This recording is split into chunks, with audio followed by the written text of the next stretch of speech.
أعوذ بالله من الشيطان الرجيم.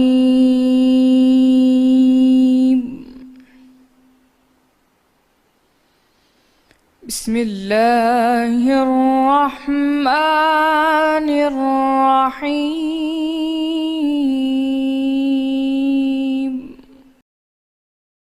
شروع اللہ کا نام لے کر جو بڑا مہربان نہایت رحم والا ہے۔ یہ لوگ کس چیز کی نسبت پوچھتے ہیں؟ کیا بڑی خبر کی نسبت جس میں یہ اختلاف کر رہے ہیں؟ دیکھو یہ عنقریب جان لیں گے، پھر دیکھو یہ عنقریب جان لیں گے۔ کیا ہم نے زمین کو بچھونا نہیں بنایا اور پہاڑوں کو اس کی میخیں نہیں ٹھہرایا؟ بے شک بنایا، اور تم کو جوڑا جوڑا بھی پیدا کیا، اور نیند کو تمہارے لیے موجب آرام بنایا، اور رات کو پردہ مقرر کیا اور دن کو معاش کا وقت قرار دیا، اور تمہارے اوپر 7 مضبوط آسمان بنائے، اور آفتاب کو روشن چراغ بنایا، اور نچوڑتے بادلوں سے موسلا دھار مینا بسایا، تاکہ اس سے اناج اور سبزہ پیدا کریں، اور گھنے گھنے باغ۔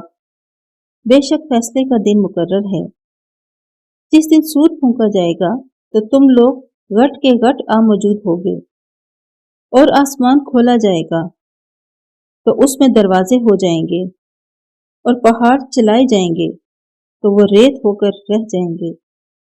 بے شک دوزخ گھات میں ہے، یعنی سرکشوں کا وہی ٹھکانہ ہے۔ اس میں وہ مدتوں پڑے رہیں گے، وہاں نہ ٹھنڈک کا مزہ چکھیں گے نہ کچھ پینا نصیب ہوگا مگر گرم پانی اور بہتی پیپ۔ یہ بدلہ ہے پورا پورا۔ یہ لوگ حساب آخرت کی امید ہی نہیں رکھتے تھے، اور ہماری آیتوں کو جھوٹ سمجھ کے جھٹلاتے رہتے تھے، اور ہم نے ہر چیز کو لکھ کر ضبط کر رکھا ہے۔ سو اب مزہ چکھو، ہم تم پر عذاب ہی بڑھاتے جائیں گے۔ بے شک پرہیزگاروں کے لیے کامیابی ہے، یعنی باغ اور انگور، اور ہم عمر نوجوان عورتیں، اور شراب کے چھلکتے ہوئے گلاس۔ وہاں نہ بےہودہ بات سنیں گے نہ جھوٹ خرافات۔ یہ تمہارے پروردگار کی طرف سے صلہ ہے انعام متعین، وہ جو آسمانوں اور زمین اور جو ان دونوں میں ہے سب کا مالک ہے، بڑا مہربان۔ کسی کو اس سے بات کرنے کا یارانہ ہوگا۔ جس دن روح الامین اور فرشتے صف باندھ کر کھڑے ہوں گے تو کوئی بول نہ سکے گا مگر جس کو رحمان اجازت بخشے اور اس نے بات بھی درست کہی ہو۔ یہ دن برحق ہے، بس جو شخص چاہے اپنے پروردگار کے پاس ٹھکانہ بنا لے۔